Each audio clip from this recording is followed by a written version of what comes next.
So a little glitch there, but so you can see that lower deck.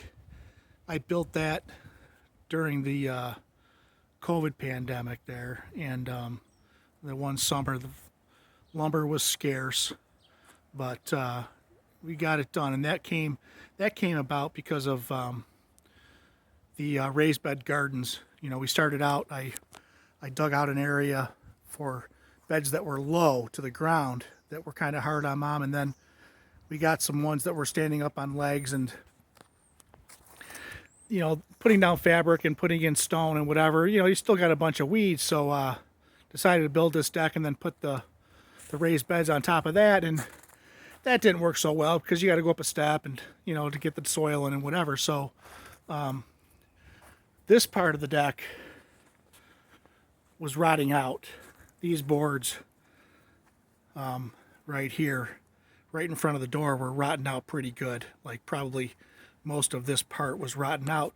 The boards, down here were still in pretty good shape, but I'll show you the hardware. It started rusting, but so in the process of replacing these boards, I said, this is I've got an idea for a garden deck. So I pulled these stairs out.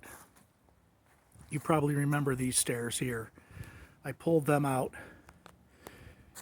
put them over here, and what's going to happen is the raised beds I'm going to hang off of the deck here around the corner. There's two 4x8 raised beds that I'm going to hang off the corner, so you'll literally just be, it'll be waist height to work off of.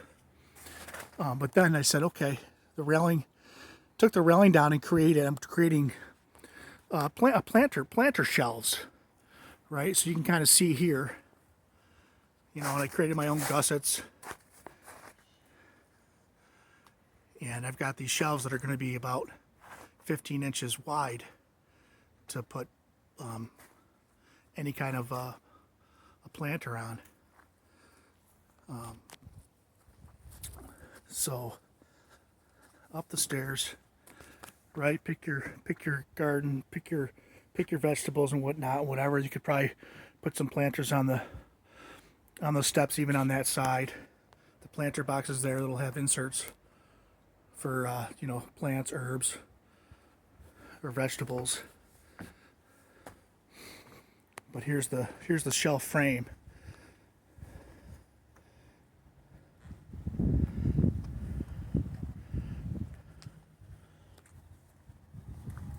And then I've got a little bit left to go with the decking.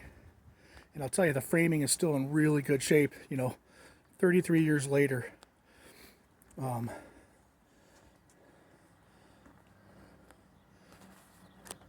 So I'll show you the nails. The nails were really rusty. The boards were starting to come loose, but 33 years later, there's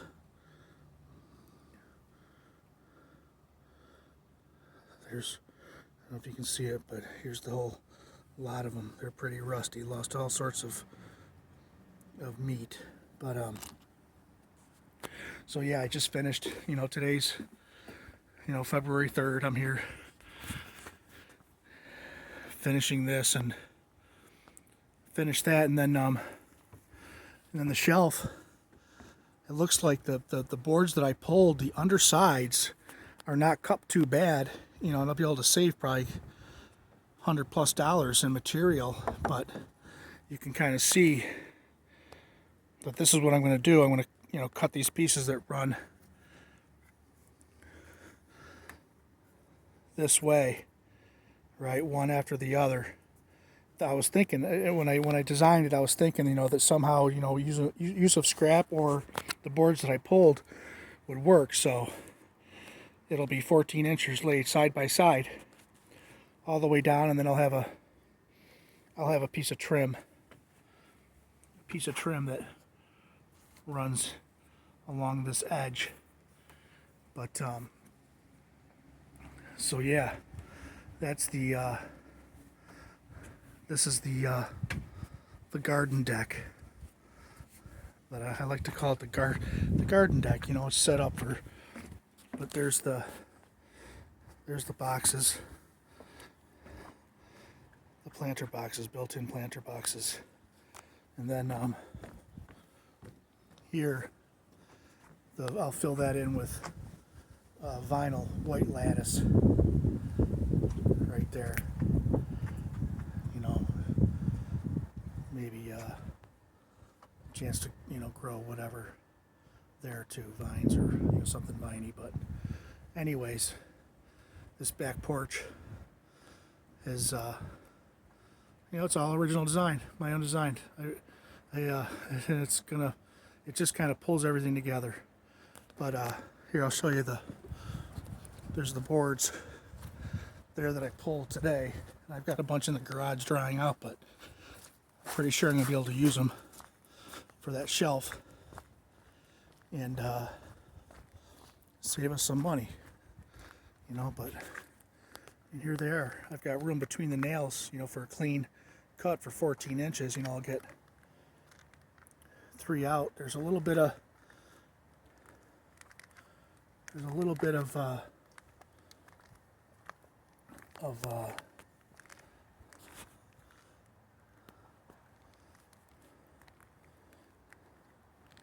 mold, or not mold, but